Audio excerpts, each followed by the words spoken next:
Devotion, devotion, I feel devotion.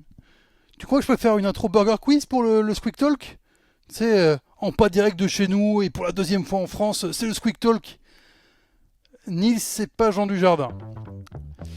Je sais. Je sais.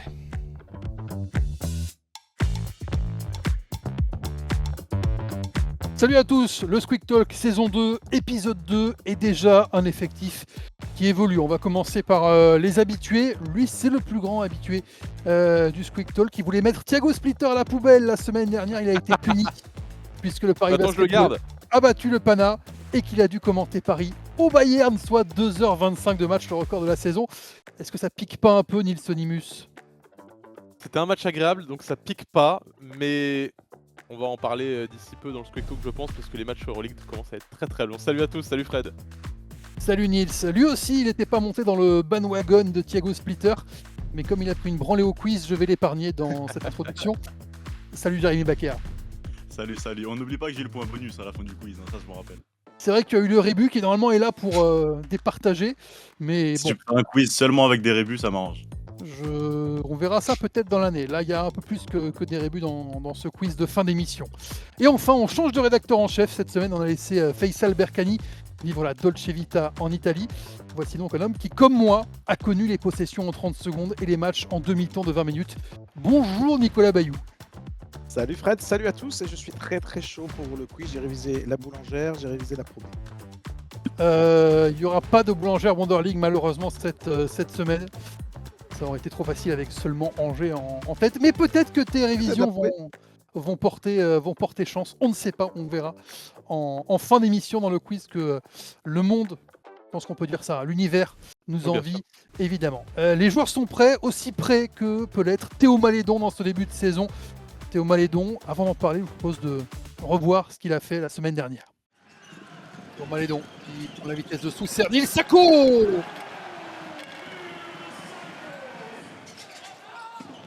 Le contre exceptionnel de Théo Malédon. Il est arrivé de nulle part. Inévitable, inévitable. Théo Malédon! Le retour de folie de l'Asvel grâce à sa superstar cette année. C'est Théo Malédon. Théo Malédon est là. Théo Malédon est là. Théo Malédon est encore là. 25 points. Victoire de l'Asvel. 76-69.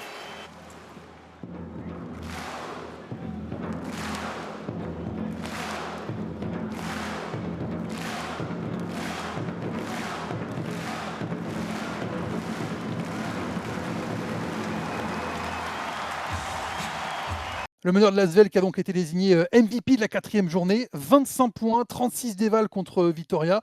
On a envie d'aller un petit peu plus loin, messieurs, de se demander est-ce que Théo Malédon n'est pas tout simplement le MVP de ce début d'Euroleague? Il est en tout cas le meilleur joueur à l'évaluation, mais est-il votre MVP? Nicolas, comme tu rejoins le Squeak Talk, c'est toi qui vas commencer. Oui ou non, est-ce que Théo Malédon est un MVP de début de saison? Oui, oui à 100% et pour deux raisons. Très bien. Raison à venir dans un instant, mais peut-être que les jeunes de ce talk ne sont pas d'accord. Jérémy? Non, non, non, pour moi c'est non. Non, un oui, un non. Nils, tu apportes ton soutien à qui? J'apporte mon soutien à Jérémy, on va jouer la team carte jaune, Très bien. Bon, dans bah, je vais être laquelle je suis obligé de de me moins en mettre moins. je vais être obligé de me mettre avec Nicolas, mais c'est de bon cœur parce que pour moi aussi, c'est le MVP de ce début de saison. Vous nous dites d'ailleurs, vous aussi, est-ce que vous avez d'autres MVP? Vous allez entendre les avis de l'équipe du Squeak Talk, mais vous allez en commentaire et vous nous dites qui vous voyez comme MVP de ce début de saison et surtout pourquoi. J'ai envie de commencer positif, comme on avait commencé négatif sur Thiago Splitter la semaine dernière. Positif, Nicolas Théo Malédon, MVP. Pourquoi? Tu nous as dit deux raisons. Alors, la première, elle est indiscutable. Je pense que là, personne ne peut contredire les chiffres. Ce sont les chiffres parce que c'est la meilleure évaluation effectivement de l'Euroleague après 4 matchs, qu'il progresse de match en match. Pour rappel, 36 dévals, 25 points, 6 rebonds. Il est présent en rebond sur le dernier match face à Baskonia, 5 sur 10 à 3 points. Voilà, il a brillé vraiment dans les chiffres, et il est de plus en plus, impliqué dans le jeu de l'Asvel. Donc première raison, statistique, et deuxième raison, c'est son attitude. Moi, j'ai jamais vu un Théo Maledon comme ça, sourire, prendre des responsabilités et derrière, faire des petits gestes comme ça, être super, épanoui, souriant. Je le découvre ou on le redécouvre, et il faut pas oublier aussi ce qui est important, et c'est peut-être la troisième raison, c'est qu'il n'a que 23 ans. Donc pour toutes ces 3 raisons, pour moi, il est le MVP indiscutable dans les chiffres, dans l'attitude et pour sa jeunesse. On a une jeune pépite de l'Euroleague qui est au sommet sur 4 premiers matchs. Alors je sais que ce ne sont pas les grosses affiches pour le moment pour les matchs de l'Asvel, mais quand même, Baskonia, c'est pas une équipe de peintres en Euroleague, et il a été hyper clutch, hyper décisif dans ce match important. Et puis voilà, le bilan équilibré de l'Asvel plaide en sa faveur, et plaide dans le fait que pour moi, c'est un MVP sur les 4 premières journées. D'ailleurs, c'est le MVP de la 4e journée. Baskonia renversé, par un 20-2 des Villeurbanais dans les 5 dernières minutes. Signé, évidemment Théo Malédon et Edwin Jackson aussi qui a apporté son écho. Est-ce que sur les arguments de Nicolas, vous avez de quoi picorer, Nils, Ouais. et Jérémy? Nils? Moi, il a déjà un peu aiguillé Nicolas, mon argumentaire, c'est que c'est les adversaires de l'Asvel. Les chiffres, ils sont géniaux de Théo Malédon, il y a rien à dire. Sauf que bon, Rappelle-les les adversaires de ouais, l'Asvel, tiens. la Virtus Bologne, l'Alba Berlin, le Maccabi Tel Aviv et Baskonia. Alors, il y a pas que il y a des équipes où il y a du talent, hein, Maccabi Tel Aviv, Baskonia, mais même quand on regarde bien, bon déjà c'est pas les plus grosses équipes, mais en plus dans ces équipes-là, sur le poste de meneur, on a des défenseurs qui sont quand même Ouais. pas extraordinaires. Tamir Blatt au Maccabi, c'est pas défense XXL. À Baskonia, bon, les Marcus Howard, on connaît ses qualités défensives très moindres. Je ne saurais même pas vous donner un autre meneur à Baskonia. C'est l'équipe dans laquelle il manque un véritable meneur. Ouais, tu La Trent Virtus, Forrest et Kamar Baldwin, ouais, quoi, qui est les pas 2 un nouveaux vrai, arrivants. ouais, ouais, qui n'ont pas prouvé non plus être pour l'instant totalement au niveau de l'Euroleague, quoique Trent Forrest, encore ça va. La Virtus, on l'a vu la semaine dernière contre Monaco sur les postes extérieurs, c'est porte ouverte. Donc, moi, j'attends, les chiffres, ils sont géniaux. J'attends de voir. Il y a deux grosses échéances qui arrivent pour l'Asvel, Barcelone et le Panathinaikos. J'attends de voir déjà l'Asvel collectivement sur ça, mais Théo Malédon aussi. On va se retrouver Oh, avec peut-être Thomas Satoransky en défense sur lui, Kevin Punter, pas le plus Ouais. grand défenseur, mais OK Nils, quand Nils, même on grand t'emballe nom de pas, l'Euroleague. t'emballe Et pas, il y a aussi Jarian vas-y. Grant au Panathinaikos. J'attends de voir ces tests-là pour Théo Malédon. OK, tu t'emballes pas. Jérémy, est-ce que tu as eu d'autres choses par rapport à Nils? Non, non, je suis du même avis. C'est sûr que au niveau des chiffres, déjà, c'est incontestable. Je crois qu'il a plus de 17 points par match. Pareil, meilleure évaluation. Non, c'est très fort ce qu'il est en train de faire. J'aurais presque pu lui donner s'il avait ramené la Svel en 3-1. Au minimum, pour moi, la défaite contre l'Alba Berlin, elle doit jamais être là. Et même le premier match face au Maccabi, mine de rien, ils sont dedans, pour moi, ils doivent le prendre celui-là. Donc s'ils étaient en 3-1, j'aurais quasiment pu en discuter, mais pour moi, il y a quelques autres joueurs en Euroleague qui ont un impact encore plus grand sur leur équipe. Mais c'est vrai que ce qu'il est en train de faire seulement à l'âge de 23 ans, c'est vraiment impressionnant. Surtout qu'en G-League, évidemment, on sait que bah, les Européens, souvent, c'est un petit peu la guerre entre les Américains et les Européens pour un spot en NBA. Donc je pense qu'il doit vraiment s'épanouir dans cette équipe de Lasvel, qui lui fait confiance, qui lui donne les ballons, qui le laisse jouer. Donc ça fait plaisir de voir un Théo Malédon comme ça. De là, à le nommer MVP des 4 premières journées, je dirais non. Alors vous avez commencé à parler d'adversité, Nicolas, tu as parlé de chiffres. Je vais les donner les chiffres. Théo Malédon, meilleur joueur à l'évaluation, 24,5 d'évaluation, c'est 17,5 Théo Malédon avec 5 rebonds de moyenne, 3,2 passes en à peu près 28 minutes de jeu pour l'Asvel. Il est devant Facundo Campazzo, 23,7 à l'évaluation, devant Nils Sako, 23,2, devant Mathias Le Sort et Sacha Vezenkov à 22,5. Derrière, on retrouve du Moneke, du Shorts qui sont au-dessus de 20 Deval également. Ensuite, c'est Sylvain Francisco et qui complète le top 10, Tamir Blatt, Elio Kobo et Kevin Punter. Ma question donc en vous donnant tous ces chiffres, et Nicolas, peut-être que tu vas pouvoir y répondre parce que toi, tu as éliminé ceux qui sont derrière. C'est en fait qui pourrait lui contester ce MVP des premières journées du début de saison à Théo Malédon, Nicolas? Bah, il y a Nils Sako qui pourrait très bien lui prendre, parce que lui aussi, c'est un nouveau, un jeune. Pour Mais moi, tu l'as ça éliminé mériterait. dans ta Je l'ai réflexion. je l'ai éliminé, mais je vois personne qui pourrait être au-dessus de Théo. Après, dans la discussion, tu peux mettre du Facundo Campazzo, et c'est peut-être là la différence qui explique que Jérémy et Nils ne mettent pas Théo, parce qu'ils ne représentent pas grand-chose. C'est le début de saison. Mais pour moi, c'est incontestable sur les 4 premières journées. C'est vrai que c'est le début de la saison, donc il faut voir. En tout cas, il rayonne. Il rayonne. Si Nils Sako brille aussi, si on le retrouve dans ce classement, c'est grâce à qui? Grâce à Théo Malédon. Et après, sur le fait de dire que sur le Maccabi, d'autres matchs peut-être, ils ont perdu aussi, ces rencontres sur la fin de match, c'est pas toujours lui. On a vu aussi Paris Lee. Paris Lee, c'est pas le meilleur finisseur de l'Asvel, hein. On se souvient que l'an passé, il avait aussi raté quelques fins de match. Donc il faut lui laisser un petit peu de temps, mais pour le moment, qu'est-ce qu'on peut lui reprocher, à être élu MVP des 4 premières journées? Je vois pas grand-chose. Franchement, Moi, c'est je vois incontestable. moi, je vois pas grand-chose non plus. Je suis plutôt de ton avis. Heu Moi, Jérémy, c'est tiens, tu parlais de bilan, ou Nils aussi, tu vas pouvoir répondre, tu parlais de bilan. Dans les équipes qui sont devant, qui sont à 3 victoires donc, Étoile rouge, Barcelone, Monaco, Zalgiris et Fenerbahçe, il y a aucun joueur que j'ai cité précédemment, vraiment dans le top des évaluations. Sylvain Francisco, 8e, Elio Ouais. Kobo et Kevin Punter, ex aequo à la 9e place. Est-ce que tu vas quand même chercher, Jérémy, toi du coup, et Nils, qui vous voyez de plus MVP que Malédon en fait? Moi, j'avais Sylvain en tête, Sylvain Francisco. Pour moi, ce qu'il est Ah! en train de faire sur le début de saison, surtout il a encore plus de responsabilités avant Bayern dans une équipe du Žalgiris où il y a plus de Keenan Evans. Il a les clés du camion et pour l'instant, il le conduit à la perfection. Son match face à Milan avec la remontada incroyable, Sven Douan en fin de match, que Nicolas, justement a pu commenter, c'était juste impressionnant. Et je mettrais même Vezenkov, malgré le fait qu'il soit seulement en 2-2, l'Olympiakos. Je mettrais Sacha Vezenkov aussi pour avoir Ouais, mais pu sur le commenter. dernier Surtout, faut match. pas oublier que ouais, Ouais, sur le dernier match, tu vois que sur le dernier match, de l'Olympiakos, c'est plus lui, la première option, ça devient Evan Fournier. Sur ce match, ça a été la bascule. Alors après les matchs se succèdent et se ressemblent pas, mais sur ce match, c'est Evan qui pendant, les 3 quarts du match était le leader et Vezenkov jouait pour lui, faisait des écrans. Donc pour moi, Vezenkov, il est largement en dessous, il est loin de ses stats habituelles. Donc je vois pas Vezenkov, plus fort que Théo Malédon dans les chiffres, hein, parce que c'est ça d'abord et puis aussi dans le fait qu'il rende meilleure son équipe. Alors Sacha ouais, Vezenkov, juste pour resituer, est quand même à 16 points et demi, 7 rebonds et 22,5 à l'évaluation. Peut-être plus discret ou plus dans le système de l'Olympiakos finalement, qu'on le voit moins, pardon. Et Sylvain Francisco, 15 points de moyenne, 5,5 8 passes décisives.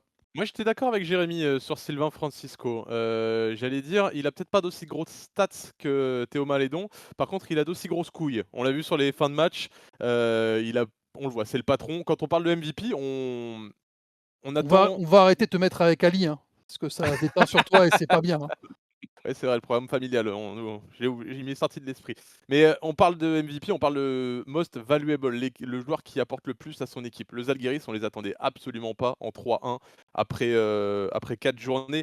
Ils tapent, le Barça à Barça. la maison, on les attendait pas taper le Barça, et Sylvain, il a une énorme part dans cette victoire. Ils perdent à l'Olympiakos seulement de 6 points. C'est pas grand-chose de perdre au Pirée de 6 points, grosse perf quand même, et ils gagnent à l'extérieur face à la Virtus et Milan, qui sont pas très bien sur ce début de saison, mais qui sont quand même des équipes chez qui faut aller gagner. Et En faisant Sylvain, un ses retour de fou, statistiques, Nicolas, en à faisant un Milan retour d'ailleurs, de hein. Ouais. fou. Et Non mais incroyable!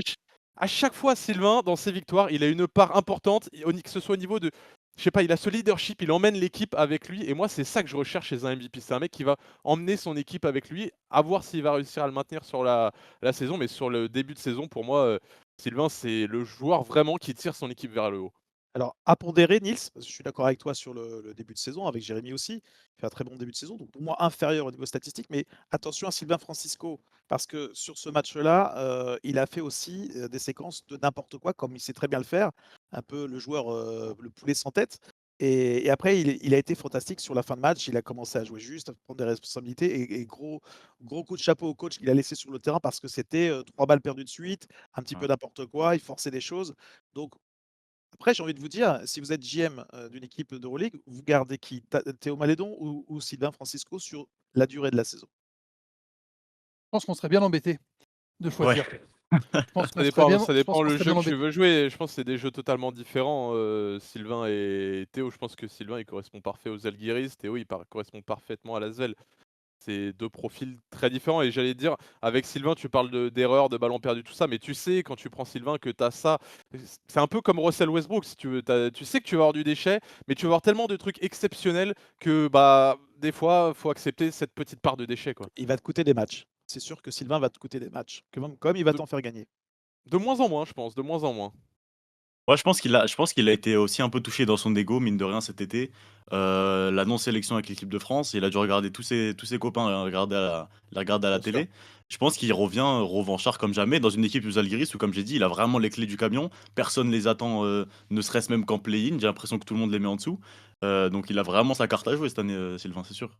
Mais J'ai tu sais quoi? l'impression qu'on a Sur les mecs comme ça qui ont une revanche à prendre, Elie Okobo aussi, son début de saison, il est extraordinaire. Il est à Ouais. 60 à 2 points, plus de 50 à 3 points et chaque match, il a plus de 20 dévals ou presque et Monaco performe. Elie Okobo, c'est pareil. Il y a un autre gars aussi dans cette discussion de MVP dont on aurait pu parler, c'est Facundo Campazzo, qui avec sa suspension, mine de rien, il a pas le même bilan de 2-2 que le Real. Lui, il est à 2-1 avec une victoire face aux Partisans et l'autre face au Panathinaikos qui est deuxième meilleur passeur, je crois, de l'Euroleague. Deuxième Ouais, éval, meilleur passeur, je crois, qui est deuxième fantastique. passeur, je crois. Ouais, et il y a un chiffre, c'est 30, il est impliqué sur 34 points par match de son équipe. C'est le plus haut taux à égalité avec TJ Shorts. Facundo Campazzo, 8,7 passes, 9 pour Tamir Blatt qui se régale dans l'équipe remodelée du Maccabi. On a quand même enlevé assez vite finalement Sacha Vezenkov de l'équation et c'est un duel finalement Francisco-Malédon. Alors est-ce qu'on attendait aussi l'Asvel à 2-2 par exemple vous attendiez pas le Zalgiris à 3-1, que vous attendiez l'Asvel à 2-2? Bah, si on regarde les saisons précédentes, non, on pouvait s'attendre à un 0-4 ou un 1-3. Ça a toujours été un petit peu le début des saisons de l'Asvel, malheureusement très décevant. Là, on sent qu'il y a quelque chose. Le match face au Maccabi, ils étaient dans la partie jusqu'au bout. Le match de Berlin, là, franchement, c'était un non-match pour eux. Loin de leur niveau, ils n'ont pas pesé du tout. C'était même le match le plus décevant de la saison. Mais mis à part ce match, que sur ces 3 matchs-là, avec le Maccabi et cette courte défaite, où là, la fin de match a été mal gérée, c'est une surprise pour moi de les voir à 2-2 en tout cas. Une Sachant que petite dans ce surprise. match, Nicolas, Théo Malédon, il fait 17 points, 7 rebonds. C'est lui qui tient l'Asvel malgré tout, Sur quel match tu parles? sur Berlin. Sur Berlin, oui. Ouais. Ouais, Donc tout à fait. Donc, malgré dans les mauvais matchs, c'est quand même lui qui ressort. Donc ça aussi, c'est un autre facteur qui fait que c'est le joueur, c'est le leader en fait. Son mot qui le définit pour moi, c'est le leader. Ce que je retrouve pas forcément chez Sylvain Francisco, en fait, tu vois? Il l'est par moment, mais sur un match en Sylvain entier, Francisco, il est pas ouais, je trouve ça dur de dire que tu vois pas du leader chez lui. Les actions qu'il prend en fin de match face au Barça, si c'est pas celle d'un leader, de mettre des crosses comme il a fait, d'aller finir, de jouer les possessions pour la gagne, tout simplement, c'est ça, être un leader aussi.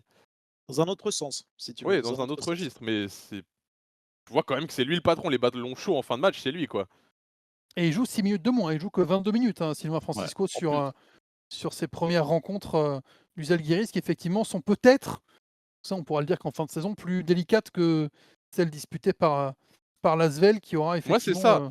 Le côté, est-ce que l'Asvel surprend, tu vois? Tu mets les 4 adversaires, déjà, l'Alba Berlin, bah, pour moi, ils doivent le gagner. OK, ils Ah, le ils doivent prennent le pas. prendre, c'est sûr. Ils en gagnent 2 autres, tu vois? Mais le Maccabi, je pense qu'on se rend pas compte à quel point ils ont downgrade par rapport à l'année dernière. Baskonia, c'est une équipe dans laquelle il manque clairement un maillon, un meneur pour Un organiser le intérieur. jeu. On est ouais et de l'intérieur où Ouais, au Dante pivot, Hall il y est a y a plus absolument personne. seul. La Virtus, on voit, c'est catastrophique. Donc d'être à 2-2 face à ouais, mais ces ça 4 c'est pas le équipes, en problème fait, de ça me Malédon ça.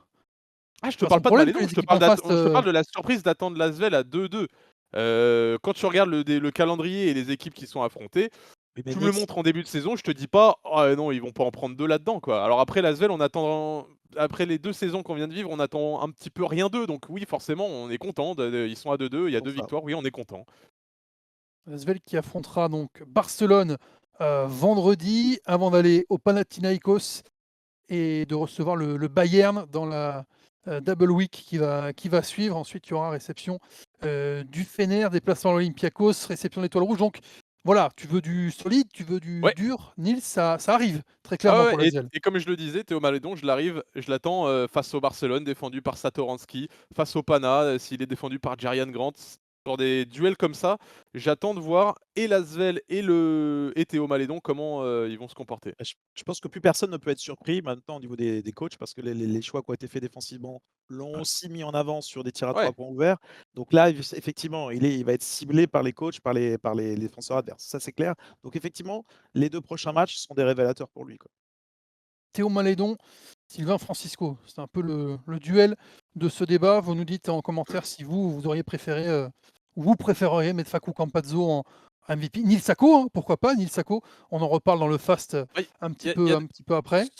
sur les intérieurs, souvent, l'éval, c'est vachement plus «facile» entre guillemets d'avoir une grande éval quand tu es intérieur parce que tu as moins de déchets, tu es plus près du cercle, tout ça. Je trouve ça plus impressionnant de voir des meneurs avec, une éval comme Théo Malédon ou Sylvain Francisco pour ma part. Bon, on était 2 à dire Théo Malédon, vous étiez 2 à dire plutôt Sylvain Francisco. C'est en commentaire que vous allez, nous départager. N'hésitez pas à y aller. Messieurs, on va aller plus vite. On va faire le fast. Et le fast, ça commence par, une joueuse très, très contente. Écoutez Gabby Williams. Je suis très contente de recevoir cette sanction. Merci à toutes les personnes qui ont voté pour moi. Je suis avec mon club de Fenerbahçe. Mais que ce soit en Turquie, les États-Unis ou en France, merci pour tout votre soutien. Gabby Williams qui célèbre donc son trophée Alain Gilles de la joueuse française de l'année devant Gershon Yabusele, Mathias Le Sort, Victor Wembanyama. Est-ce qu'on s'arrête? Est-ce qu'on prend temps mort sur ce sacre de Gabby Williams? Oui, Ah, on peut allons-y. s'arrêter. Quand même, Oui. pour rendre hommage à Gabi, qui est parler de leadership, c'est la joueuse qui en a le plus dans cette équipe de France. On l'a vu, aux derniers jeux olympiques, on le voit depuis plusieurs campagnes, donc ce titre, il lui revient.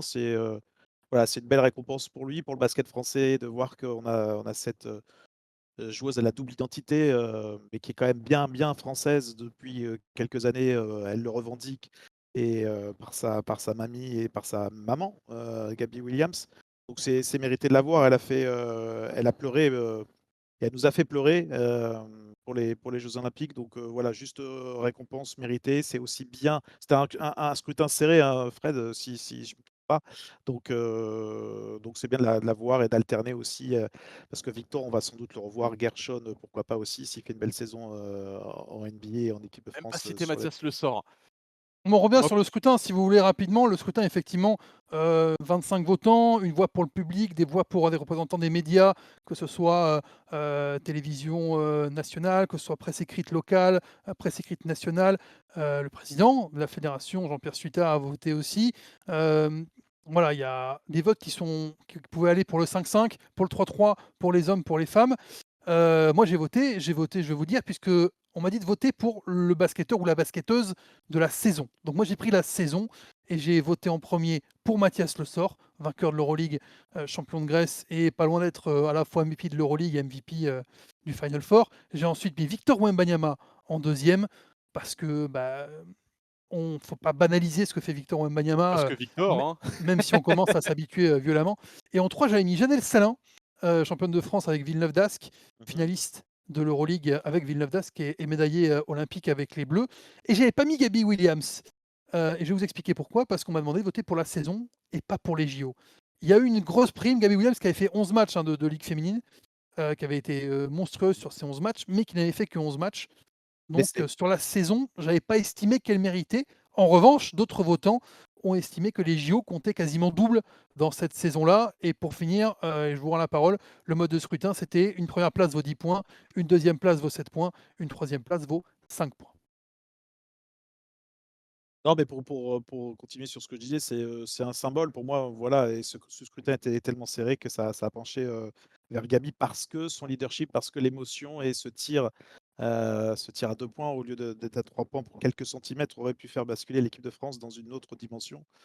Voilà, c'est pour les émotions. Je pense qu'elle a ému tout le monde, de par sa personnalité, Gabi. Et je suis d'accord avec toi sur le constat.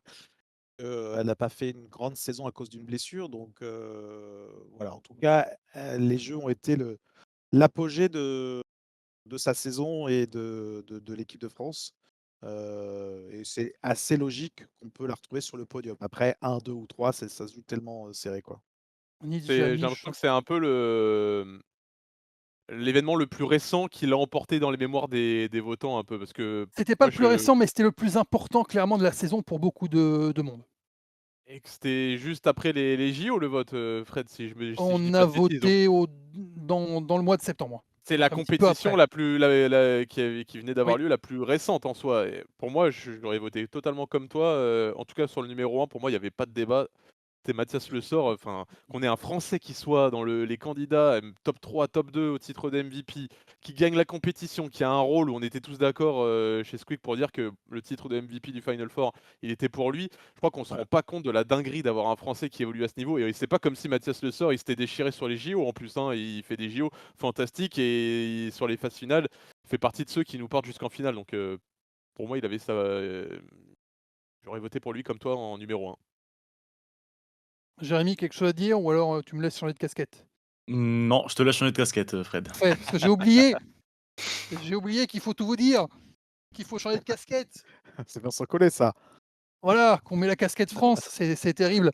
Ah, c'est de la télé ça, hein. Voilà, pour Gabi Williams, qu'on félicite pour ce titre de joueur française de l'année, la 3e après Céline Dumerc et Laetitia Guapo. Une question qui ne sera donc pas dans le quiz, évidemment, de fin d'émission. 2e fast, Nolan Traoré, Noah Essangué, appelé par Freddy Fotoux en équipe de France. Place aux jeunes, la génération 2006. On s'arrête sur ça ou pas? Ah, évidemment qu'on s'arrête. Comment ne pas s'arrêter là-dessus, Fred, Vas-y. franchement? C'est parti, Non, je te ça me laisse plaît, kiffer. j'ai l'impression que Frédéric Fautoux aussi essaye d'amener du sang neuf, tout simplement. Après, on a l'habitude, sur les convocations au milieu de la saison, de pas voir des très grands noms. Mais c'est intéressant d'essayer d'intégrer des jeunes à cette équipe-là. En partenaire d'entraînement, je crois aussi qu'il a pris, si je me trompe pas, Mohamed Diawara et Noah Penda. Et Jonathan Jeanne. Et Jonathan Jeanne aussi, important d'ailleurs, bel événement pour lui. Mais non, ça fait plaisir de voir Frédéric Fautoux, amener un petit peu de la jeunesse comme ça. Je trouve que c'est important d'intégrer tout de suite les jeunes, à l'effectif, parce que mine de rien, c'est des joueurs qui dans le futur seront, probablement amenés à être sélectionnés et c'est important aussi de leur faire vivre les premières sélections, même si pour la totalité d'entre eux, ils les ont vécues en jeunes. Mais, en équipe de France A, ça doit être spécial aussi pour eux et vivre ces entraînements-là, c'est bénéfique. Des photos qu'on Ouais. retrouve avec Hugo Benitez et avec Jean-Marc Pensat en Eurocup. Bourg qui est, à l'heure où on enregistre, toujours invaincu en Eurocup. 4 victoires, 0 défaite avant d'aller jouer contre le Liet Kabylie. Nils, tu allais Ouais, démarrer. je rebondis sur ce qu'a dit Jérémy. Non seulement, bah, déjà la sélection est totalement méritée pour Nolan Traoré et Noah Essangué, Oui. mais c'est très, très important aussi et ces fenêtres, elles sont très importantes pour ça. On les a souvent critiquées, ouais, les joueurs NBA sont pas là, ça fausse, tout ça. Et pour notre basket, c'est archi important d'avoir les jeunes. On a été souvent en retard d'ailleurs, la France, là-dessus, par rapport à l'Espagne, l'Euro 2022, notamment quand on voit la génération qui nous tape. C'est pas mal de gars qui ont fait ces fenêtres-là et qui connaissaient très bien le système de coach Scariolo. Et nous, on n'avait pas du tout ce truc-là de faire passer les jeunes intégrés progressivement. Et là, on commence à le faire. Et c'est très important pour l'avenir du basket. Et comme le disait Jérémy, Nolan et Noah, on va les revoir dans les années à venir, je pense, de très nombreuses fois. Et c'est bien que très tôt, ils prennent le moule de ce qui sera l'avenir et du système de Freddy Fotoux. Nicolas, tu n'avais pas vu Noah Essangué l'an dernier? Tu l'avais pas croisé ou je me Si, trompe? Noah est bien sûr, si, Noah à Ulm, dans la charmante, petite bourgade de Ulm. Non, je suis aussi, comme Nice et Jérémy, content de les voir jouer, en équipe de France. Bon, c'est 2 matchs faciles, hein, c'est face à Chypre, hein, au mois de novembre, donc Freddy Fotou a eu raison de les prendre. C'est bien de leur ouvrir la porte parce que ces 2 garçons-là, on va plus trop avoir l'occasion de les revoir en équipe de France, sauf sur les grandes compétitions. C'est un petit peu ce qui s'était passé pour Zachary Zaché l'an passé. Il avait fait, la première campagne, la fin de novembre, je crois, l'an passé, il y a tout juste 1 an, grosso modo et malheureusement, il Oui, s'était c'est celle où blessé, il mais a un voilà, choc, ouais. ouais, choc à la tête. Et donc c'était important c'est important de leur ouvrir la porte pour voir ce que c'est qu'un rassemblement de l'équipe de France. Quelles sont les attentes? Parce que le jeu, c'est pas du tout la même chose qu'en Eurocup ou en Euroleague, voire même en Betclic pour Nolan Traoré. C'était une évidence de voir Freddy Fotou les appeler pour, qu'ils découvrent vraiment une compétition, en tout cas 2 matchs de compétition très importants, pour la qualification, même si c'est face à un adversaire facile. De voir ce que c'est qu'une campagne, une mini campagne sur quelques jours avec l'équipe de France. Je crois qu'il y a une autre fenêtre en février, si je dis pas de bêtises, mais là, il y aura pas d'Euroleague, en même temps, donc tous les joueurs Ouais. d'Euroleague pourront Ouais. être appelés et ce ne sera pas la même effectivement équipe de France configurée comme ça. Passons à la suite, passons au fast suivant. On retrouve l'Asvel. Nils Sako, on a évoqué son nom tout à l'heure, on est passé rapidement dessus, mais il claque 3 double-doubles consécutifs en Euroleague. On rappelle, c'est sa première saison en Euroleague, ce sont ses premiers matchs. Que ça mérite qu'on s'arrête dessus. Ouais, clairement. Vas-y. Clairement, parce que moi, Neil Sako, je l'attendais pas du tout à ce niveau-là. Je suis bluffé par ce que fait, Neil Sako. Arrivé de Cholet, je le voyais avoir du mal en Euroleague parce que un petit peu frustre, parce que pas le pivot avec les meilleures mains et en fait, avec le cœur qu'il a, Neil Sako, il nous fait un début de saison qui est extraordinaire, et c'est remarquable. Les rebonds, les interceptions, les contres, défensivement, il est exceptionnel et il a un volume de jeu incroyable. Il est tout le temps bien placé, pour les passes de Théo Malédon ou même de Nando et franchement, juste, je voulais m'arrêter là-dessus parce que j'avoue que j'y croyais pas à Neil Sako en Euroleague. Vous y croyez, vous, Jérémy, Nicolas? Oui, oui, parce que, comme Niels, il m'épate. Je pensais qu'il allait faire des bons petits matchs en Euroleague, mais de là autant, dominer, le secteur intérieur, dans les stats, c'est le meilleur rebondeur de l'Euroleague. Moi, je trouve qu'il a énormément progressé physiquement. Il y a juste toujours le même bémol, les lancers francs. Les lancers francs, des fois, c'est rageant parce qu'il y a du Ake Sako sur lui. Il va falloir qu'il progresse. Je ne sais pas comment faire. En tout cas, je pense que c'est un sujet pour l'Asvel, mais s'il met, ne serait-ce que 50-60 de ses lancers francs, là, ça deviendra un grand joueur d'Euroleague. Il est, Nicolas, sur le début de saison à 11 sur 15, 2 sur 2 contre le Maccabi, 1 sur 2 contre la Virtus, 4 sur 7 à Berlin et 4 sur 4, tu vois, il te l'a écouté, Ah, c'est pas mal. Ah! contre C'est Pas mal. En Baskonia. fait, il a fait un avion, il a fait un airball lors du dernier match. Pour ça, ça m'avait choqué. Ça t'a trop marqué. 19 points, 11 rebonds contre la Virtus, 12 points, 13 rebonds contre Berlin et 14 points, 12 rebonds, face à Vitoria. Nils Mais Sako, Jérém aussi, il t'impressionne? Impressionnant. Après, c'est face à 3 équipes, on va se Ah, répéter, mais qui encore une dans la fois, ah raquette oui. sont ah pas ouais. incroyables, hein. Faut le dire, Alba Berlin, bah oui, il y a quand même Koumadje qui c'est un sacré morceau.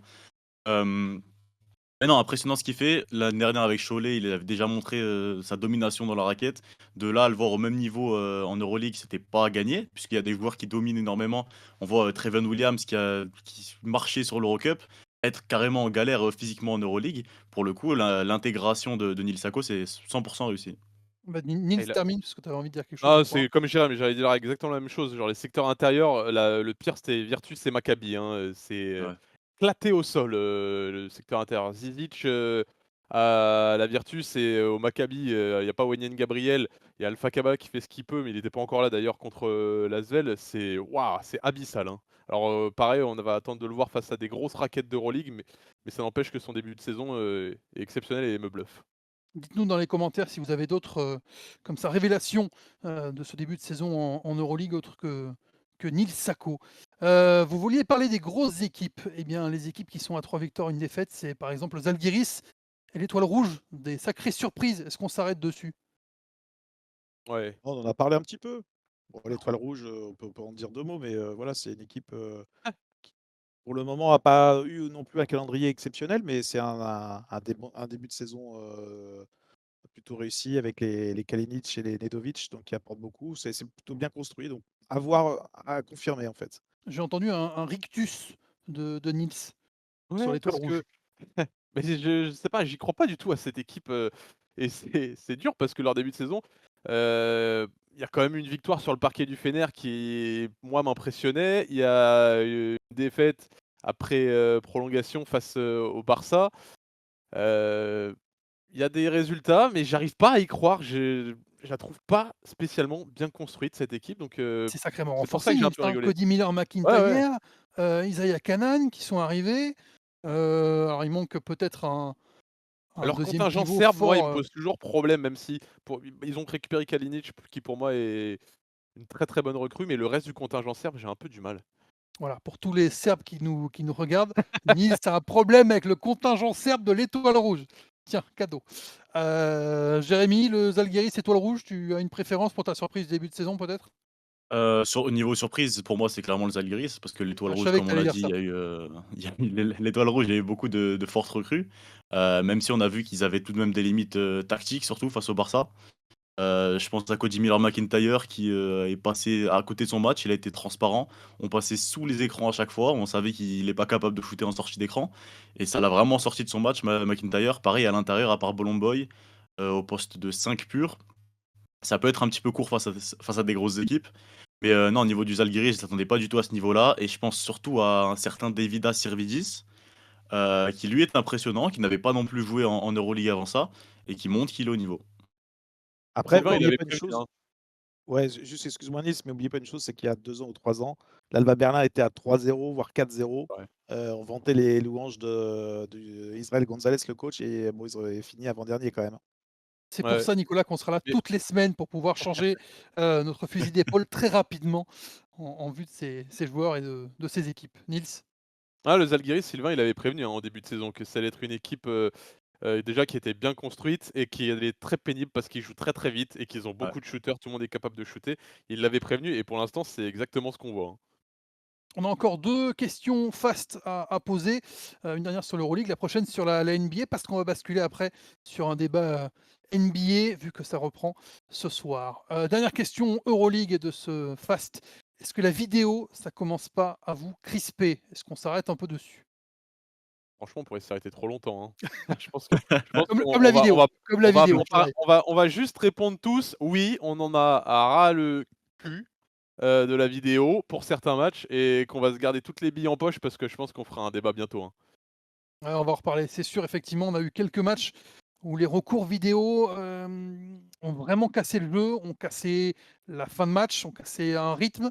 Alors que globalement, ces recours vidéo, bah, sont quand même, en général justifiés, mais pas tous. On en reparle effectivement un petit peu plus tard quand on vous fera une belle surprise dans le Squeak Talk. Je ne dis pas plus, mais restez évidemment avec nous toutes les semaines.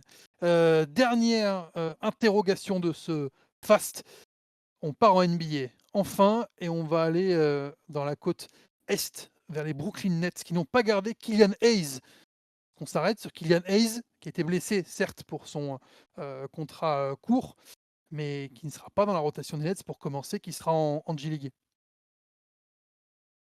Personne n'a envie de s'arrêter sur Killian Hayes? Non. Avec Théo Non. Malédon qui cartonne en Euroleague, ça vous Bah, inspire pas? il est blessé, je crois, en plus, hein, Il est blessé à la blessé. hanche. Donc voilà, son avenir s'écrit plus en G-League, qu'en NBA. Je pense que tous les GM, de NBA ont vu ses limites, offensives notamment, d'adresse et puis de leadership. Pour le moment, c'est un gâchis. C'est un gâchis, Kylian Hayes, donc pourquoi pas, Viens en Europe. ouais, jouer en Europe. Alors peut-être pas cette année parce que je pense pas qu'il fasse, le transfert dès cette année, mais ça devient une évidence si à la fin de la saison, il a très peu joué et voilà, l'Euroleague, ça peut relancer des garçons, quoi. On le voit avec Théo Malédon. Très bien. Pas plus sur Kylian Hayes. Ça nous permet d'enchaîner sur la NBA. Dites-nous, hein, si Kylian Hayes, vous, ça vous attriste de voir que bah, il n'arrive pas du tout à faire sa place en NBA. Si vous voulez qu'il rentre en Europe ou autre, dites-nous ça en commentaire. Je change de casquette, messieurs. Important. La troisième casquette de l'émission. Je vais mettre la casquette du NBA Paris Game de 2024. Si j'y arrive, hein, parce que tout est en direct, bien sûr. On attend le NBA Paris Game 2025. On attend surtout la NBA qui reprend aujourd'hui. Et j'avais envie de vous poser une question assez large finalement parce que la NBA fascine toujours. Mais qu'est-ce qui vous donne envie de suivre la NBA aujourd'hui en 2025? On a tous des âges, des vies différentes. Qu'est-ce qui vous donne envie d'aller vers ce produit NBA aujourd'hui? J'ai envie de commencer par Jérém, c'est peut-être toi qui as peut-être toujours le plus de temps, la fibre NBA, de te coucher tard, très très tard pour voir la NBA. Qui te donne envie de suivre la NBA aujourd'hui? Écoute, Fred, ça, je dirais que j'ai un beau maillot des Bulls sur moi. Ah, Un beau maillot, signé Derrick Rose, qui vient de prendre sa retraite, on le salue. Mais oh, non, pour, c'est pas très récent Derrick Rose quand même. c'est un petit peu moins récent, c'est vrai, c'est vrai. Mais non, pour parler de NBA, pourquoi suivre la NBA? En fait, c'est un petit peu comme si tu regardes le foot, mais tu dis de ne pas regarder la Ligue des Champions. C'est le plus haut niveau qui est proposé au monde, avec les plus grosses stars. Maintenant, je peux comprendre que pour certains, entre guillemets, pas puristes, mais amoureux du beau jeu, soient pas fans de la NBA. Et moi d'ailleurs, moi-même, le premier, je suis pas du genre à regarder beaucoup de matchs en saison régulière, à part sur des équipes qui m'intéressent. Mais c'est vrai qu'on a l'impression que ça devient vraiment intéressant, surtout à partir des playoffs. Maintenant, il faut se poser des questions. Est-ce qu'il n'y a pas trop de matchs en NBA? On a l'impression que les matchs vraiment légendaires et marquants dans les saisons passent un petit peu à la trappe. Quand on voit que toutes les équipes ont 82 matchs. Maintenant, pourquoi suivre la NBA? Bah, c'est la ligue la plus spectaculaire. Euh, c'est là où on voit les plus gros highlights et surtout les plus gros monstres physiques. Donc Ouais, toi, mais tu c'est vois, toujours le spectacle. ton argument de Pardon. la Ligue des Champions, pour moi, il est pas valable, parce que la Ligue des Champions, tu as les plus grandes stars, les plus grands clubs, mais c'est aussi le meilleur football. La NBA aujourd'hui, c'est plus le meilleur football, le meilleur basket. Enfin, Nils, je te et rappelle on la appelle ça du question. basket ou pas? Je vais te rappeler la question, Nils, quand même, hein. Qu'est-ce qui vous Oui, donne oui. envie Ah de suivre la NBA? Je sais que tu es un râleur, pire que ah moi, c'est ouais, même non, sur incroyable. la NBA, franchement, Mais qu'est-ce qui on te va alors, avoir du mal à me trouver. Bah, si, mais qu'est-ce qui te donne les envie? pères Vas-y. moi, les Français, les jeunes Français, aujourd'hui, en NBA, à la rigueur, il y a ça que je vais suivre et encore, je vais pas le suivre devant les matchs parce que trop long, parce que trop nombreux, parce que, trop tard. Bah, ça a toujours été le cas, mais les Français, le matin, de me réveiller les stats, de voir les joueurs en taffé, français, je suis content. Les Victor Wembanyama, les Zachary Zaché, Tidjane Salin, j'ai envie de suivre Pacome Dadier, Ryan Rupert. Et encore, tu sais quoi? Là, sur la pré-saison, on nuance, hein, attention, on sait, mais je vois les images de pré-saison, je vois Ryan Rupert à 20 points, je suis hyper content, je regarde les highlights. Oh, la défense, oh, c'est incroyable. Les mecs, ils regardent le ballon, ça passe dans le dos, ça voit rien. C'est scandaleux la défense en NBA, ça me fait péter un plomb quand je vois ça. Vraiment.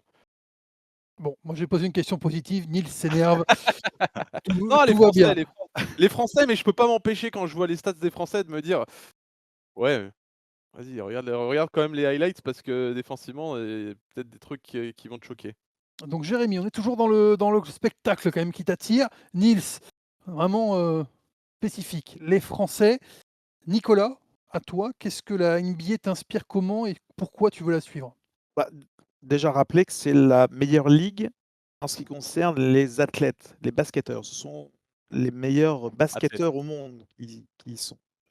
Donc je vais prendre un peu du côté de Jérémy pour dire ça, mais aussi je vais pondérer avec, un peu d'arguments de Nils. C'est-à-dire que c'est effectivement pas le meilleur basket parce qu'on le dénonce depuis plusieurs années. Il y a trop de matchs, 82 matchs, il y a beaucoup de matchs qui sont jetés par la fenêtre. Il y a le fameux tanking qui gâche beaucoup, cette ligue et qui, augmente le désintérêt sur toute une saison régulière. Donc moi, comme d'habitude, la NBA va me faire envie, dans la deuxième partie de saison, évidemment avec les playoffs. Ensuite, comment je vais, consommer la NBA? C'est, effectivement suivre de près les Français, notamment Zachary Rizaché qui est quand même numéro 1 de la draft. Il a une grosse pression sur lui, donc moi j'attends beaucoup de lui. Ton Les autres documentaire sur, Français. Zachary Rizaché, numéro 1 de draft, d'ailleurs toujours dispo sur YouTube si vous ne l'avez pas encore vu. On a accompagné Zachary Rizaché, toute l'année dernière à Bourg et jusqu'à sa draft, et un petit peu plus loin à Atlanta. Je te laisse reprendre. Voilà, The First Pick sur YouTube. Ce qui m'intéresse, c'est de voir si, Luka Doncic, va enfin être, élu MVP, si, les Celtics vont, réaliser le back-to-back. Ce sont des choses qui sont dans la deuxième partie de saison. Donc voilà, je suis pas un fan assidu de la NBA, sur la saison régulière parce qu'on a tellement déjà d'images d'highlights, qui nous arrivent, sur tous les réseaux sociaux que ça va me suffire pour consommer, pour consommer la NBA. Tu Tu as vois? commencé à parler d'histoire aussi, voilà, de est-ce que les Celtics seront champions une deuxième fois? Ça vous attire pas comment dire? Le côté, voilà, toujours historique de cette ligue, les records qui peuvent être battus, les histoires qui se font, année après année, hein, LeBron James qui est à sa 157e année de carrière à peu près, Nils? Ouais, mais les playoffs, tu vois? Les playoffs, OK, pourquoi pas ça, Bah, là, ça je peux me laisser, tenter par les playoffs éventuellement, mais le côté c'est historique, LeBron James et tout en saison régulière, mmh, Toi, tu t'en fiches, OK. Nico? c'est ouais. tellement en fait, c'est tellement, bien fait la NBA, c'est tellement fort, c'est tellement puissant, tellement sympa à regarder quand tu es dans la salle, que tu en oublies, ce qui se passe sur le terrain et ce qui se passe sur le terrain, la matière première effectivement, elle est sans doute moins, moins intéressante, moins riche que des matchs d'Euroleague. Et je ne mets pas tous les matchs d'Euroleague aussi dans dans ce compartiment-là, parce qu'il y a aussi des matchs d'Euroleague qui sont très ennuyeux. Mais en tout cas, la dramaturgie, l'intérêt d'une saison régulière, il est beaucoup plus développé en Euroleague, et en NBA, bah, faut attendre. En fait, on marche par tiers. Tiers de saison, on fait un point, deuxième tiers de la saison, on voit ce qui se passe. Et là, à la fin de saison, pour les dernières places et les derniers spots pour les playoffs en NBA, ça devient un peu intéressant, quoi. Tiens, puisque tu découpes la saison, est-ce que l'introduction de la NBA Cup l'an dernier, ça vous a incité à suivre cette partie spécifique de la saison? Voilà, un trophée en plus en Oui. NBA, Jérémy, peut-être? Pas spécialement, pas spécialement. J'ai regardé que la finale, avec, attention pour être honnête. Mais ça, pour le coup, ça prouve aussi que la NBA est consciente de ce problème-là d'intérêt de saison régulière. En introduisant cette petite coupe, à la moitié de la saison, c'est parce qu'ils savent que la plupart des gens sont pas très intéressés à ce moment-là par la NBA. Au début, tout le monde suit la reprise, tout le monde suit la fin pour, voir, quelles équipes vont accrocher les play-in et cetera, et au milieu, il y a un petit trou où il se passe pas grand-chose. C'est normal dans une saison, il y a 82 matchs. Mais pour le coup, moi qui ai eu, la chance d'aller aux États-Unis une fois dans ma vie, je suis allé voir, un match, c'était à l'époque, c'était New York. J'ai pu aller voir un match NBA. Je suis allé voir un match de NCAA aussi, New York est d'université. toujours New York, hein, tu dis à l'époque, mais pour l'instant, la ville n'a pas changé de nom. Enfin, je ne sais pas, ce que tu appelles, à l'époque. C'était il y a pas si longtemps que ça à l'époque en plus. Mais non, pour le coup, je suis allé voir un match NCAA universitaire et un match NBA.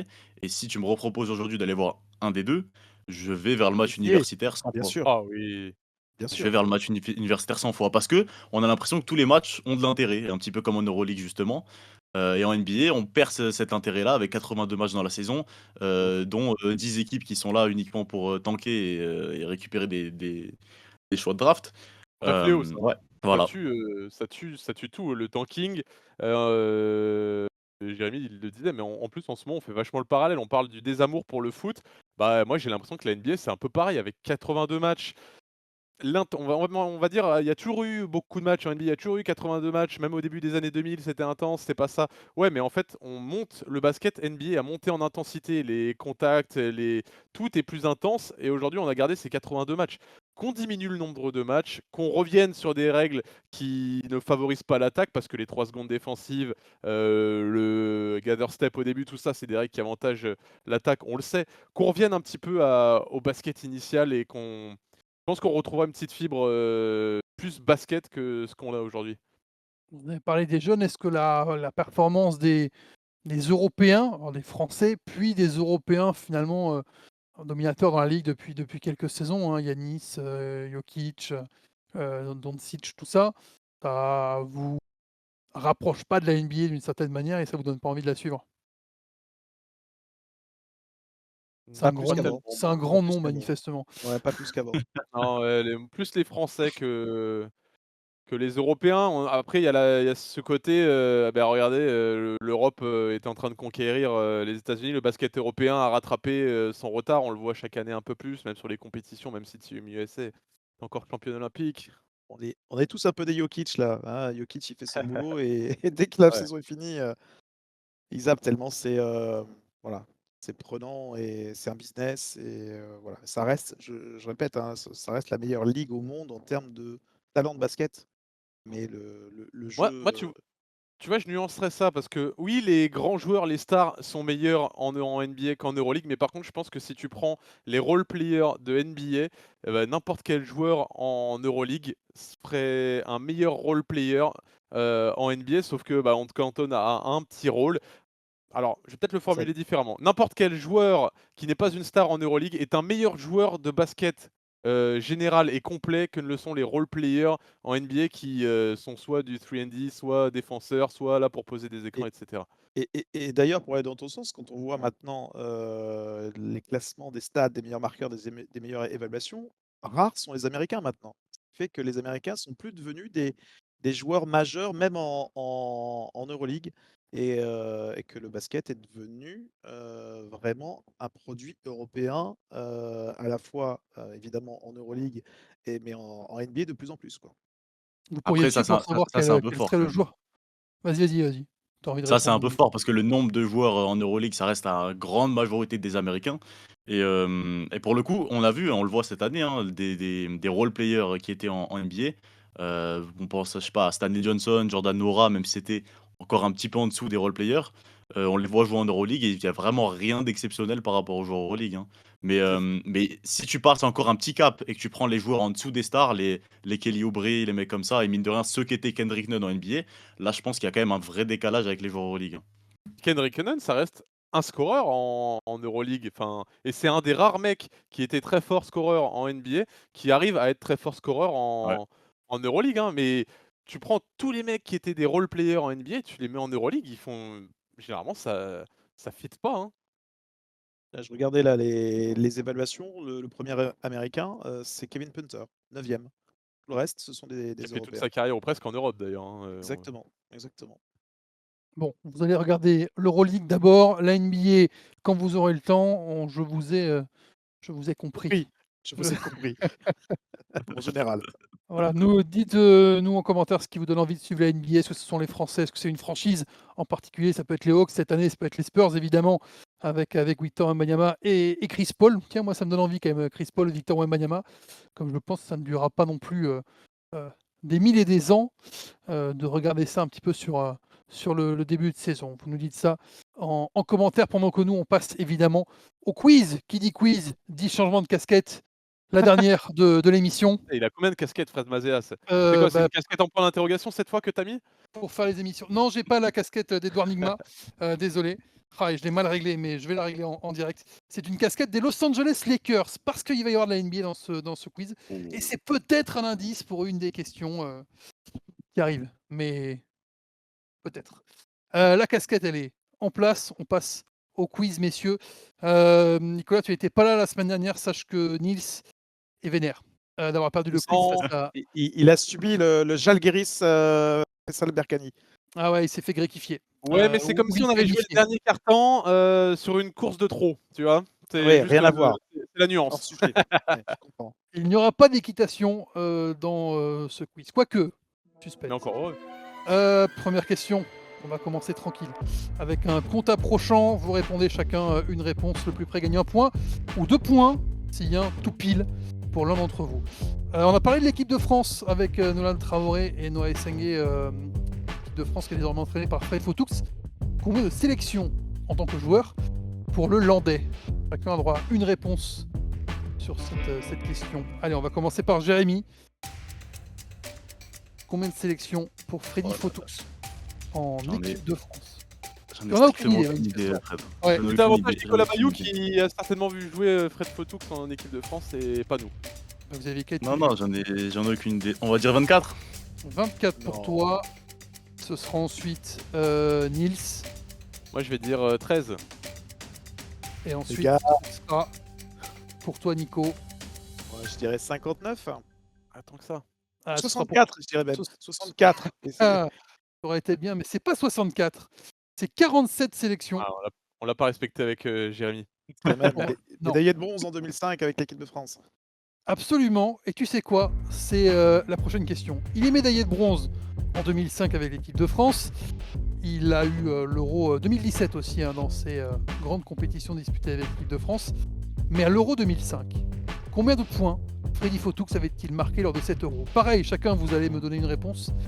Et 1 point pour celui qui sera le plus près et 2 points si tout pile. Si vous avez Tu nous demandes pas une moyenne, hein, tu nous demandes en cumulé. en cumulé, combien de points Freddy Fautoux avait-il marqué lors de cet Euro? Il y a eu 7 matchs, si je ne m'abuse. Ok. On va commencer à l'envers. Nico, c'est toi qui as eu le point sur le premier. À toi de commencer en premier. 44. 44 points pour Freddy Fautoux lors de l'Euro 2005. Nils, Hmm, 37. Au pif. 37. Tu joues un peu en dessous, très bien. Ouais, je me cale sur Nico, ouais. Et Jérém, Je me dis que si je vais en dessous, je vois tout ce qui est en dessous. Et si je vais au-dessus, je coupe tout ce qui est au-dessus. Mais si c'est entre les deux, je me fais avoir. bonne stratégie, mais bon, On va dire 38. tu t'es mis entre les deux. Ah, entre les deux, Ouais. risqué. Tu couvres moins de terrain. C'est risqué.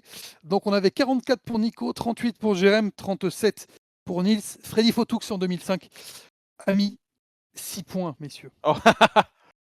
Il a mis 6 points. Il a mis 3 points contre la Slovénie en poule et il a mis 3 points contre l'Espagne en petite finale. C'était le dernier panier d'ailleurs de l'équipe de France qui permettait aux Bleus de gagner de 30 points cette petite finale contre l'Espagne. Nils, tu Pour un marques ton point dont je premier suis pas point. fier. Hein.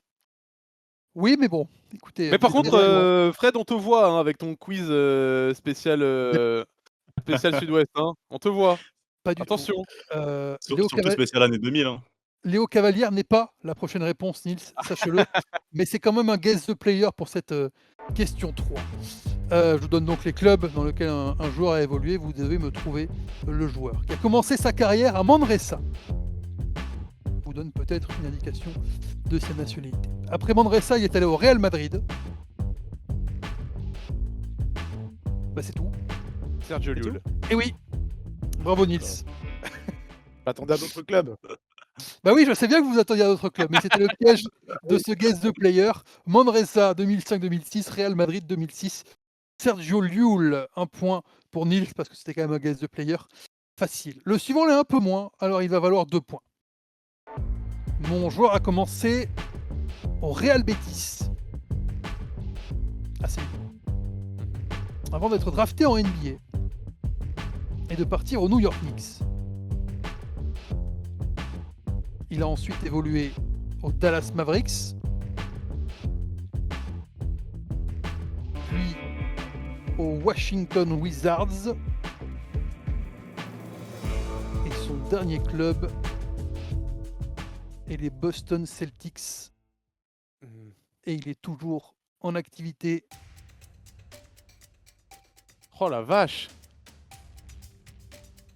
Je pense que c'est Séville qui vous a perdu parce qu'il n'est pas espagnol, Il évidemment. est pas espagnol. Bah non. C'est Porzingis. C'est Christophe Porzingis. Oh la vache, j'avais aucune idée qu'il était sorti de Betis Séville, tu Eh vois. oui, Betis. Voilà, je t'avoue que je me suis dit, c'est sûr que ça va vous perdre. Mais bien bon, vu. le parcours NBA derrière était assez facile. Ouais, c'est 4 vrai. points pour Nils, 1 point pour Nico. Jérémy, on compte sur toi pour démarrer dans la deuxième partie de ce quiz. Qui va démarrer avec une question encore une fois approchante. 1 point si vous êtes le plus près, 2 points si vous êtes tout pile. On reste en NBA, mais on parle aussi d'Euroleague. Evan Fournier a un record de points NBA situé à combien? Chacun a droit à une réponse, donc on va commencer par celui qui est devant, c'est Nils, avec ses 4 dire points. 37. 37 pour Nils. Nico, 44. 44. Je sens pas qu'il ait dépassé les 40, mais peut-être. Et 36. Jérémy. Ah, mais Jérémy, le petit furet là qui va faire la stratégie de se mettre en dessous, bien vu. Eh, j'ai pris le risque sur Et ça, Frédéric tu Fautou. vois que ça va être juste au-dessus cette fois. Tu sais quoi, t'as pris... La dernière fois, t'as été au milieu, c'était pas ça. Là, t'as été en dessous, c'était pas ça non plus. 41, c'est point pour Nico. 41 points le 6 janvier 2022, victoire de New York contre Boston, 108 à 105. Nico, Là, vous l'avez averti à 3 points, non? Ouais. Absolument. Nico, tu prends le point pour 1 point, justement. Que Nils était à 4 points de cet écart et toi à 3 seulement. On va faire une liste inversée, un compte à rebours. Puisque c'est la reprise de la NBA, on va réviser les classiques en partant à rebours de 2024. Il n'y en a qu'un qui va pouvoir répondre. Hein. En partant à rebours de 2024, et c'est pour 3 points quand même. Jusqu'à quelle année vous pouvez me citer les franchises championnes NBA, sachant que vous aurez un bonus Vache. d'1,5 point si vous êtes capable d'aller jusqu'à mon année de naissance, qui est 1986 pour les mauvais 10 Attends, ans. du coup, on fait de l'enchère, hein, on est d'accord, on part de. Vous me dites jusqu'à quelle année vous pouvez redescendre en partant de 2024, sachant qu'il faudra me citer évidemment qui ont été les champions en 2024. Par exemple, on va commencer par Jérémy qui est en retard. Jusqu'à quand tu peux redescendre, Jérémy, en me citant à chaque fois le champion NBA année par année? C'est des enchères, hein. S'il propose plus, je peux reproposer après, c'est ça? Absolument. 2. Jusqu'à 2022 ou 2002? Ouais. Jusqu'à 2022. Jusqu'à 2022. Ah ouais. C'est pas très loin, c'est pas très On commence doucement les enchères. on pas commence. engageant. Ensuite, on va faire Nico et après Nils. Ah, j'en sais rien là, franchement, je pense que je vais oublier si je te dis 3 ou 4. Ah, pour l'instant, on est à 2022, on n'est pas loin. Hein. Eh ben 3. Eh ben 2021, ok. Donnez-moi l'année, ça va être plus simple, jusqu'à quand on peut remonter. Nils, tu vas quand même remonter avant 2021. Ouais, je vais te dire, je vais partir beaucoup plus bas. Ah ouais, c'est bien ça. Euh, Il y a 3 points quand même. Hein. on va dire 2012. Là, tu me fais plaisir. Jusqu'à 2012. Jérémy ou Nico, est-ce que vous pouvez remonter avant 2012? Non, je vais m'embrouiller avec les Warriors. Non, jusqu'à 2012, non. Très bien. Donc c'est à moi d'y aller. Ah, pour 3 points, tu dois me citer tous les champions NBA de Alors. 2024 à 2012. 2024, facile Boston. 2023, Denver. Oui. 2022, Golden State. Oui. 2021, les Bucks. Oui. 2020, les Lakers. Oui. 2019, 2019. Putain, je bloque déjà, non. 2019, les Warriors encore? Je me trompe. Ah C'est non. perdu. C'est le Raptors. C'est perdu sur Ah le tour putain, les Raptors. 2019, Et évidemment. ouais. Putain, après, je continue. Et 2018, Ah ouais, énorme. Après, il y a les le Warriors, doublé du coup. des Warriors. Oui, vas-y. 2018, Les Warriors 2017. doublés. 2016, Cleveland. 2015, les Warriors. 2014, les Spurs. 2013, Miami. 2012, Miami. 2011, Dallas. Oui, j'étais même remonté un petit peu plus loin. Ouais, ouais. Puis après, bon, c'est pas très- Putain. après, c'est doublé des enfoiré de Lakers, Raptors. les Celtics en 2008. Tu as les Spurs 2007, le Heat, les Spurs, les Pistons, les Spurs et le triplé des Lakers pour ne couvrir que le 21e siècle. Bon, eh bien, ça n'a pas été très loin et donc tu ne marques pas les points, Nils, Non. de Mais les autres cette n'en marquent pas question. non plus. Non, C'est un parce peu le qu'on but. va pas non plus, voilà, fallait y aller un petit peu plus, quoi. Vous auriez pris un vrai risque, peut-être que j'aurais donné des points aux autres, mais pas là. Bon, 1986, ça vous a pas inspiré, hein, manifestement. Vous n'êtes même pas remonté avant 2010. Je vais quand même prendre 1986 et pour 1 point 86. par bonne réponse. Citez-moi un joueur actif d'Euroleague qui est né en 1986. Il y en a 3. 1 point par bonne réponse. Un joueur qui joue encore en Euroleague qui est Ah né en ouais. 1986. Non, en 86, Ah ouais. Sergio Llull. Dunston. Brian Dunston, 1 point pour Jérémy qui rentre au tableau. Il en reste 2 encore, hein, donc il y a encore 2 points à prendre. Marco Danovas. Bellinelli. Marco Bellini est une bonne réponse pour Nils. Nico, tu as dit un nom, mais je crois que c'est pas ça. Non, ça n'est pas Ulanovas. Il Ouais, reste c'est un nom. Il reste un nom. Ce sont les plus vieux joueurs, hein, de l'Euroleague. Il n'y a personne qui a 39. Charles Cahudi. Et c'est Charles Cahudi Ah oui. qui est à Oui. 38 ans. Exactement. Charles Cahudi, Bryant Dunston et Marco Bellinelli sont les seuls joueurs qui me font pas trop passer pour un vieux dans cette Euroleague et ne pas avoir trop mal. Quel âge Sergio Llull? Il a plus que. Non. Et 37. Il est en C'est dessous, ça, je crois. En Il est en- dessous. Ouais, il est en dessous. 38, c'est le max. Mais puisque tu me demandes, je vais vérifier immédiatement. Sergio Llull, comme on dit en espagnol. Sergio Llull est né le 17 novembre 1987 et a donc 36 ans actuellement. Bon anniversaire bientôt à Sergio Llull. 6 points pour Nils, 2 points pour Nico, 1 point pour Jérémy, mais on arrive dans les 3 dernières questions. Donc c'est les questions qui valent cher. Question 8, c'est la liste. 3 points pour celui qui va avoir C'est le les plus questions de que je me fais réponses. Il y a une question où tu te feras voler, t'inquiète pas. 3 points pour celui qui me donne le plus de réponses, 2 points, puis 1 point pour le dernier. Restons sur l'Euroleague. 22 clubs ont remporté la C1. Donnez-moi, à tour de rôle, des clubs qui ont remporté la C1. Et dans l'ordre, le désordre plutôt du classement, donc c'est Jérémy qui va commencer. Nico ensuite et Nils en dernier. Jérémy, je t'écoute. Le Pana. Le Pana a remporté 7 fois l'Euroleague, oui. C'est ensuite à Nico. Le Real. 11 fois, c'est le record. Nils, L'Olympiakos. 3 fois pour l'Olympiakos, le Pirée. Petit indice, on compte Quoi, non à la fois l'Euroleague et la Supro League en Oui. 2000, Oh là là. 2001. Jérémy, L'Anadolu. l'Anadolu Efes doublé 2021-2022, oui. À moi, Nico. pardon. Oui, Nico. Le Fener. Le Fenerbahçe, une fois. Nils, Le Maccabi Tel Aviv. en Maccabi Tel Aviv avec 6 titres. Le CSK. Le CSKA Moscou a remporté 8 fois l'Euroleague. Jérémy, absolument. Nico. Le Kinder Bologne. Le Kinder Bologne, il y est quelque part, oui. On remonte. Il y a une date limite ou on remonte très loin? On remonte à la création de la Coupe d'Europe des clubs champions, si tu veux. Ah, d'accord. 1958. Ouais, non, ouais, c'est assez, ça me va. Euh, On va prendre le Cibona Zagreb. Absolument, à 2 reprises. Vous m'avez pour l'instant donné 3 bonnes réponses chacun. Il reste donc 13 réponses possibles. Jérémy. A-t-on dit le FC Barcelone? Non, Ils on n'ont n'a pas pas gagné. dit le FC Barcelone, ils l'ont gagné 2 fois. 2 fois? Ah bah putain. Ah oui. mais 2003, tu 2010, Sale. si Ouais. Ah ouais, mon alors, c'est- cerveau marche bien. Nico. Oui, bah oui. Le Yugo Plastica Split. Me disait Ivaou avec sa split. Oui, 3 fois. Un triplé d'ailleurs. Nils, à nouveau à toi. Le non, Benetton Trévise. Trévise, je l'ai pas. Hein. Et non, Non. Finel. Oh Terrible. Nils, tu vas marquer 1 point. Et tu peux passer à 7. Ah, j'ai pas le droit de continuer, d'accord. Non. Il y a donc Ouais, en quelle revanche tragédie. pour Nico et Jérémy, il y a maintenant 3 et 2 points à prendre. Ça va resserrer le classement. Et ça, c'est bien. Jérémy, à toi de On trouver a pas un dit le des... CSP Limoges? Absolument pas. Oh, On n'a pas dit le CSP Limoges. Facile. Quel trou du cul je suis. Ça fait beaucoup de gros mots dans cette émission, Nils. Oui. On approche du carton jaune, là. Le Partizan Vraiment. Belgrade avec Sacha Djordjevic, la main de Dieu. C'est une 92, bonne il me réponse. semble. Il vous reste 1, 2, 3, 4, 5, 6, 7, 8, 9 réponses possibles. Jérémy. Et là, je sens que ça commence à devenir plus dur. Il me semble que Milan. Là.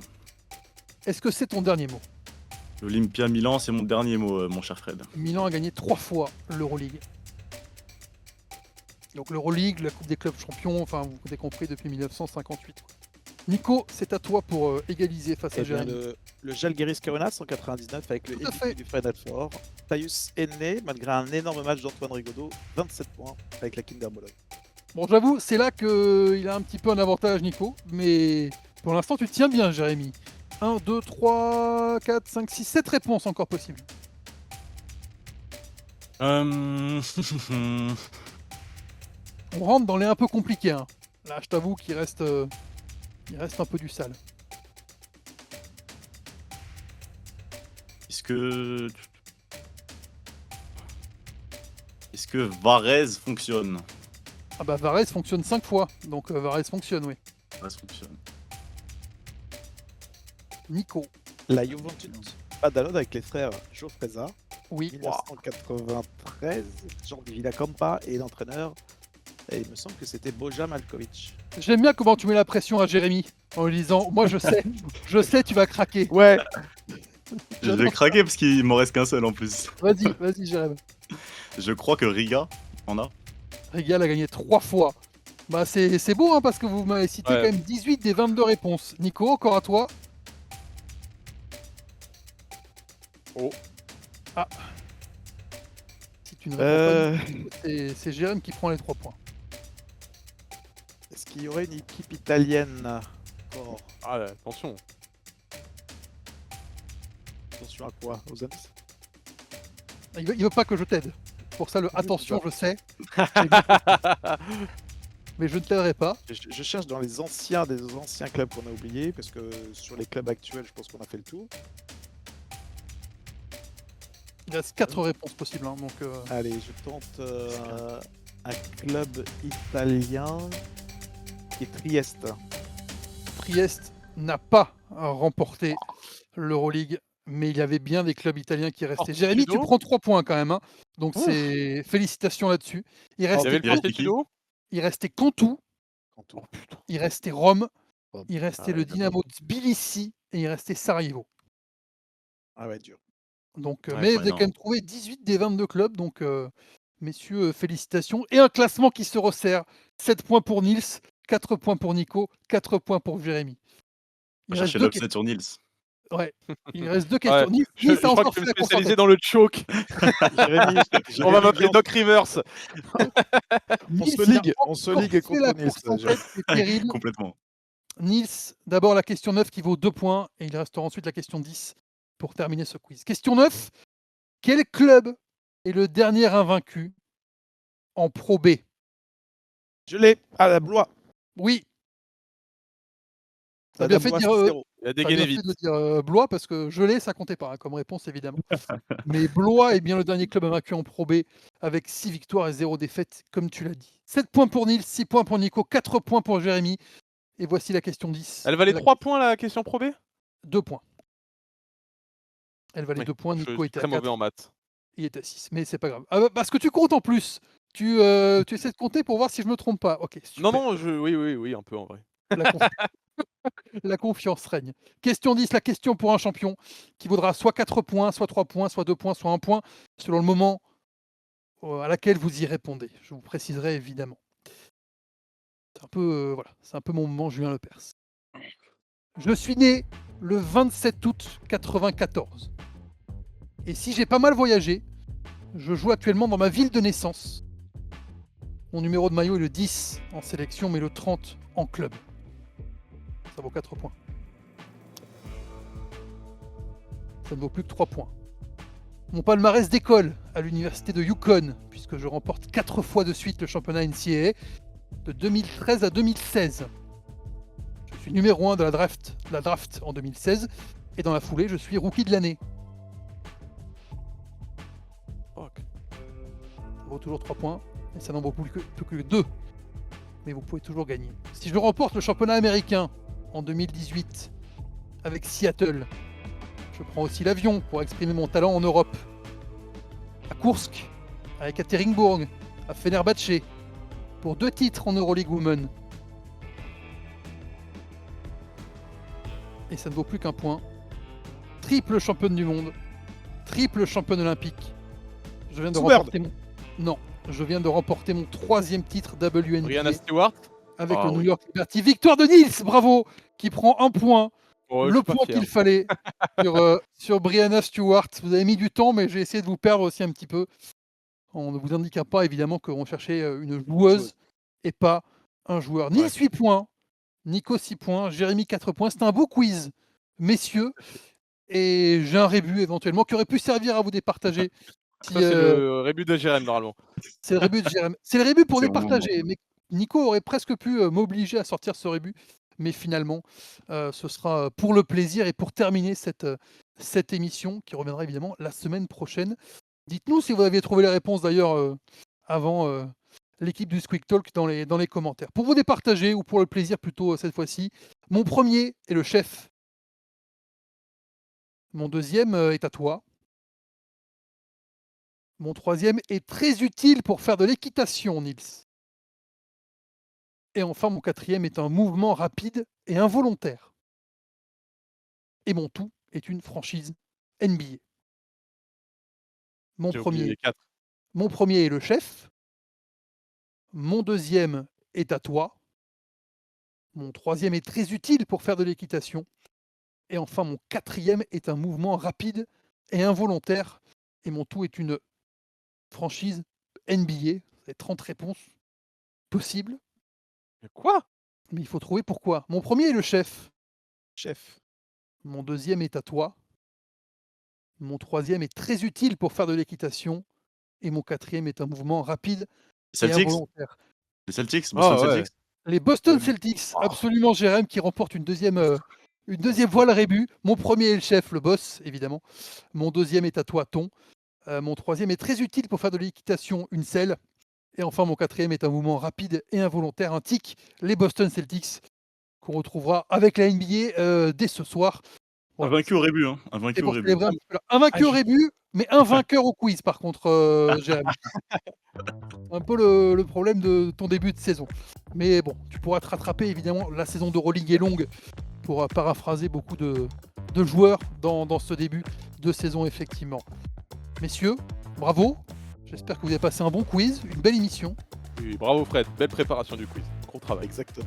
Voilà, on va en faire 50 cette année, ça va me saouler très rapidement, mais pour l'instant j'y prends du plaisir et j'espère que vous aussi. On se retrouve la semaine prochaine pour le 3e épisode du Squeak Talk. Vous réagissez en commentaire à tous les débats qu'on a eu évidemment, si vous avez envie qu'on parle d'un thème en particulier.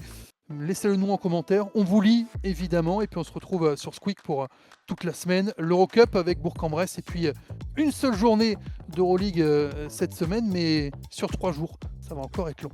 Un beau marathon de basket à suivre sur Squeak. Merci messieurs. À la semaine prochaine pour le 3e épisode du Squeak Talk saison 2. Salut. Merci à tous. Bye bye. Bye.